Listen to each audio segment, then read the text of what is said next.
Robinson Crusoe is a novel by Daniel Defoe, published in 1719. Epistolary, confessional, and didactic in form, the book is presented as an autobiography of the title character, who is a castaway spending 28 years on a remote tropical desert island near the coasts of Venezuela and Trinidad, and encountering cannibals, captives, and mutineers before being rescued. The story has been thought to be based on the life of Alexander Selkirk, a Scottish castaway who lived for 4 years on a Pacific island called Masquerade, now part of Chile. In 1966, the island was thereafter renamed Robinson Crusoe Island. Robinson Crusoe was well received in the literary world and is often credited as marking the beginning of realistic fiction as a literary genre. It is generally seen as a contender for the first English novel. Before the end of 1719, the book had already run through 4 editions, and it has gone on to become one of the most widely published books in history, spawning so many imitations not only in literature but also in film, television, and radio. So much so that its name is used to define a genre called the Robinsonade. According to critics, Robinson is actually viewed not as a hero but an everyman. He begins as a wanderer, aimless on a sea that he does not understand, and ends as a pilgrim, crossing a final mountain to enter the promised land. The work has been variously read as an allegory for the development of civilization, as a manifesto of economic individualism, and as an expression of European colonial desires. Thank you for tuning in to The Global Novel. I'm Claire Hennessy. Joining me today are Dr. Jakub Lipski, Dr. Glynis Ridley, and Dr. Andreas Mueller. Dr. Jakub Lipski is an associate professor of English at Kazimierz Wielki University in Bydgoszcz, Poland. He is the author of In Quest of Self, Masquerade and Travel in the 18th-Century Novel, and Painting the Novel, Pictorial Discourse in 18th-Century English Fiction. Dr. Glynis Ridley is the author of Clara's Grand Tour, Travels with a Rhinoceros in 18th-Century Europe, which was the winner of Institute of Historical Research Prize. She is professor of English at the University of Louisville. Dr. Andreas Mueller is professor and chair of English at Metropolitan State University of Denver. He is the author of a critical study of Daniel Defoe's verse and editor of Daniel Defoe's nonfiction, Form, Function genre. He has published several essays on Defoe.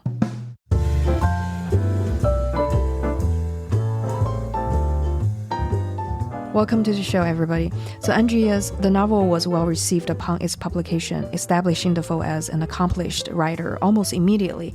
So, what do you think makes the novel an instant appeal? Well, I think in 1719, the novel became instantly popular because Defoe was basically hooking into an established market for this kind of writing. Travel writing had been around for some time and it had sold well, and I'm pretty sure that Defoe's motivation, among various other things, for writing this was also to make some money, because you could be almost certain that it would shift enough copies to pay, a few pounds, I suppose, for this. So, the idea behind that really is that it is, to some extent, a potential crowd pleaser when you write this sort of thing, and it was. And of course, people like, Jonathan Swift mocked travel writing like this in Gulliver's Travels, right? And that its popularity. So there's that, and I think one thing always to kind of point out about this as well is that it was certainly considered to be lowbrow writing, hence Swift's satire, and what various other people at the time had to say about Crusoe's popularity. There was jealousy around how popular it was and how many copies it shifted. I think you mentioned earlier that it went to 4 editions within the first year of its publication, right? And I think, if I remember rightly, a print run was around 1,000 copies, so 4,000 copies in the first year. Doesn't sound a lot to us, but was certainly quite a lot at the time, and certainly for this kind of prose fiction. And I also think the whole adventure impulse behind it, and the British colonial effort, quite possibly also inspired readers to really like this book and talk about it. Right. Well, Defoe created a genre in its own time, what nowadays is called the Robinsonade. So, Glynis, could you briefly explain to our listeners what the Robinsonade is and what it contains? Yes, I think listeners will be familiar with examples of the Robinsonade, even if they haven't encountered that term before. Basically, a Robinsonade is any narrative in which an individual, or sometimes a small group, is forced to test their survival skills in an isolated setting. I should say straight away that while Crusoe's shipwreck and life on an island is by no means the entirety of Defoe's first novel about Crusoe, it's this combination of isolation and the attempt to survive that's the essence of the Robinsonade. So within a decade of the first appearance of Robinson Crusoe in 1719, you have novels such as Peter Longville's The Hermit from 1727, in which a protagonist learns to live on an island off the coast of Mexico. Obviously, the island setting is derivative of Defoe's texts. Listeners might be aware of other imitations, such as the hugely successful Swiss Family Robinson from 1812. But today we needn't confine ourselves to novels when we're thinking about examples of the Robinsonade. Some listeners will have seen the 2000 Robert Zemeckis movie Castaway, starring Tom Hanks as a FedEx executive who's stranded on an island. I remember a grisly scene from that movie in which Tom Hanks's character has to engage in some DIY dentistry. And it sort of perfectly exemplifies the way in which the Robinsonade faces with the question, what would we do in such circumstances? Could we survive? And finally, I learned that the History Channel here in the US has a reality TV survival show called Alone, in which contestants try to survive in the wilderness, competing for a cash prize. The format's apparently been sold to TV companies in Australia and in Europe. And I think it's a perfect and perfectly up-to-date example of the Robinsonade and how it can now encompass reality TV as well as 18th century novels. That is quite interesting. Well, Jakub, what do you think the genre of Robinsonade reveals to us? Why is it such an enduring form? And why are creators and receivers of Robinsonade texts still drawn to it? The endurance and attractiveness of the Robinsonade as a form is, of course, a logical, one could say, consequence of the phenomenal success of Robinson Crusoe, both in its original context and beyond. I have also asked myself the question about the origins of the Crusoe phenomenon, and while this can't be the only answer, I think they can be located in a unique mixture of the universal and the particular. The Crusoe story combines several mythical patterns that are central to our collective imagination. The hero's journey, the myth of origins, the foundational myth, the myth of redemption, and more. At the same time, Robinson Crusoe was a product of its own context, with its explicit religious and political messages. The same holds true about the Robinsonade. It continues to reenact the familiar myths while being responsive to whatever is topical and relevant at a given moment. We agree that the Robinsonade first developed as a form strongly supportive of the imperial cause, but if we think about Robinsonades in the 20th and 21st centuries, the form seems to have been particularly useful for progressive messages, engaging with post-colonial, feminist, and today especially eco-critical and post-humanist concerns. This is a major redefinition of its purposes, testimony to the fluidity and continuous adaptability of the Robinsonade. Right. So, Andreas, in your essay, you mainly discussed how the name Robinson Crusoe, which is the linguistic sign, has assumed iconic status in modern Western culture. So, could you first share more on Robinson Crusoe as a myth? We know that Ian Watt studied Defoe in detail and at one point claimed that Defoe's narrative hardly supports some of the symbolic uses to which the Crusoe myth has been put, adding by way of explanation that a defining feature of myth is that they're shaped by the unconscious needs of the society that invokes them, at least as much as the context of the original story. So what do you think Ian Watt aims to convey here? Actually, before I answer that question, and Ian Watt had a bunch of very good things to say about Robinson Crusoe as myth. Right. Let me just tell you how my own idea for the chapter that I wrote came about. I was traveling from England to the US, and when you get to border control, you're inevitably asked why you're coming in. This is before I moved here full time.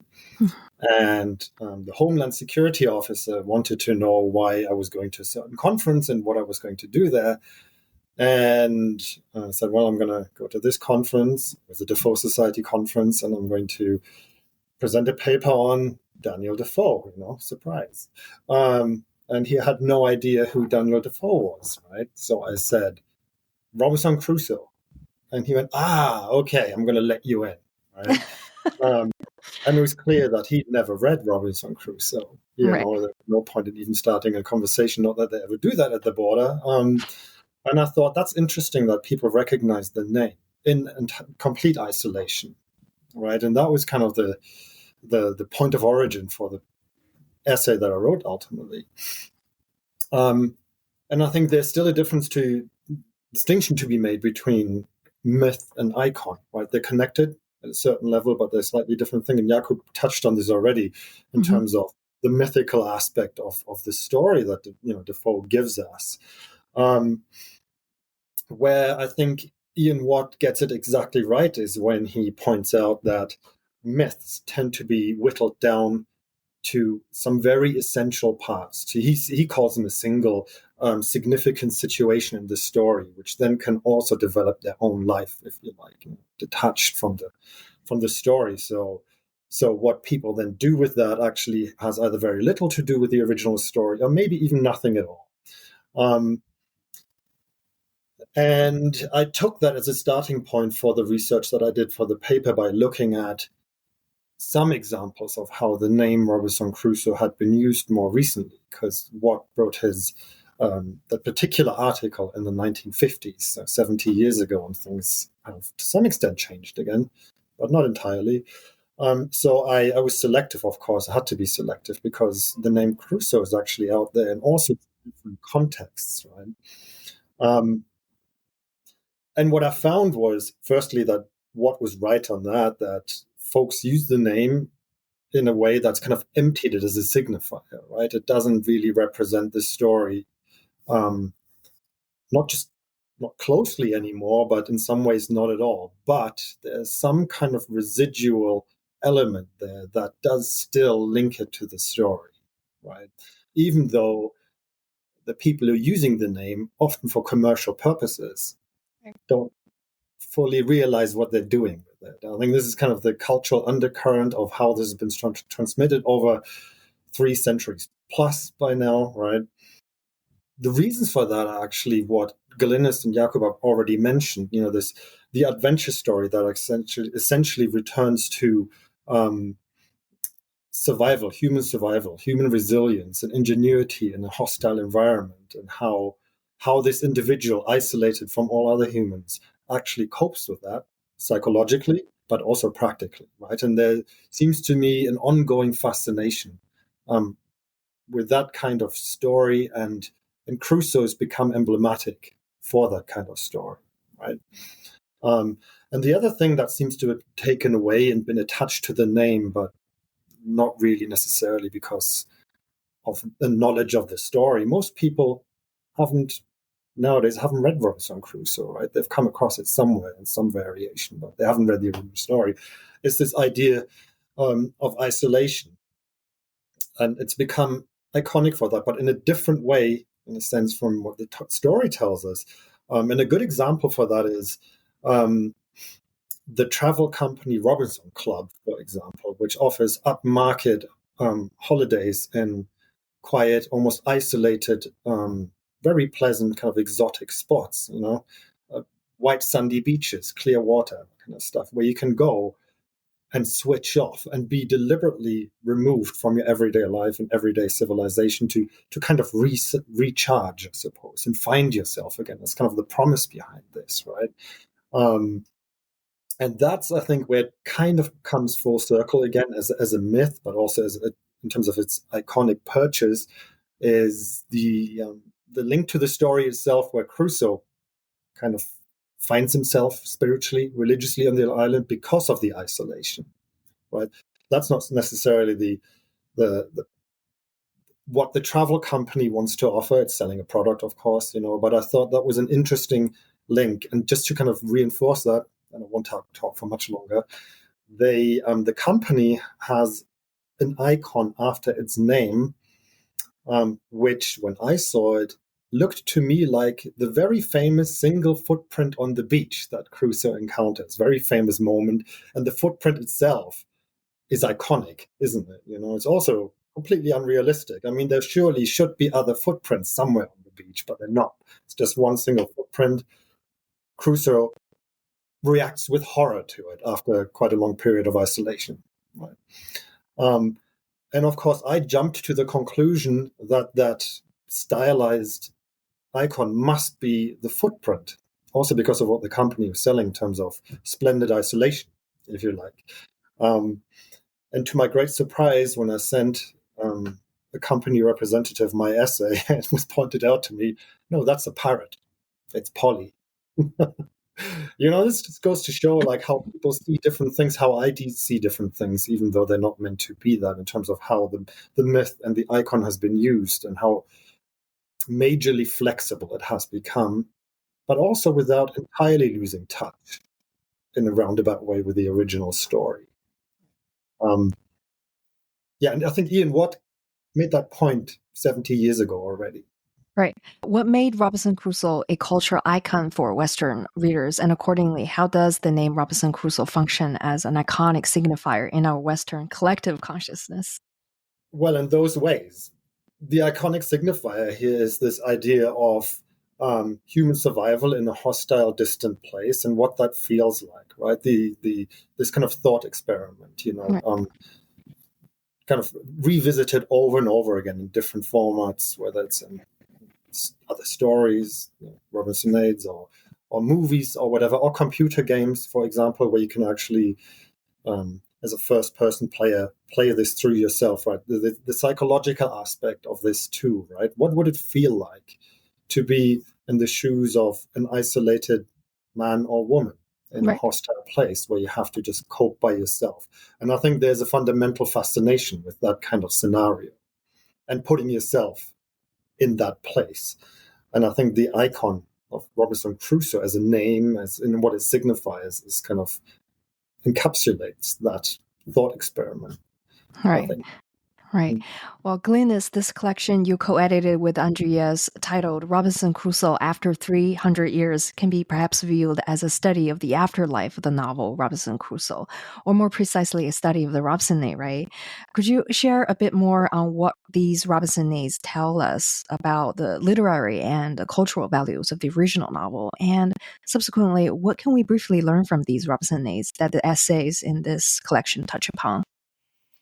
Yeah, I think the afterlife of Robinson Crusoe is probably due to the fact that a variety of different readers across the centuries have seen the possibility of a huge variety of interpretations of the text. For example, we could read it in the context of Defoe's life and his dissenting faith.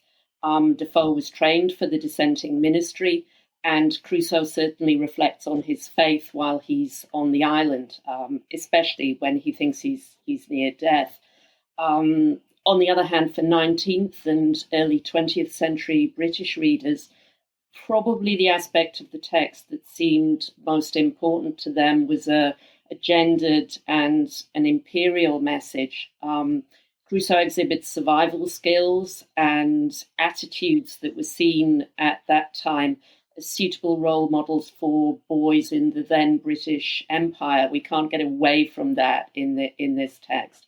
We could contrast this 19th century view that Crusoe is a figure to emulate in terms of his survival skills, in terms of his staking a sort of imperial claim to the island, with 20th and 21st century engagement with the text, which recognizes that Crusoe's relationship with the native he calls Friday in a very utilitarian way could be seen as representative of the whole kind of ugly, murderous history of Western imperialism. If we think about the fact that before Crusoe is shipwrecked, he's sold a boy into slavery. He's profited from a South American plantation that uses slave labor. He claims an island as his, essentially, because he has a gun and the local native peoples who visit the island do not. he's quite content for Friday to call him master. He instructs Friday in Christianity. If you have enjoyed this episode and want to hear the entire episode, you can subscribe at theglobalnovel.com/subscribe. Thank you so much for listening.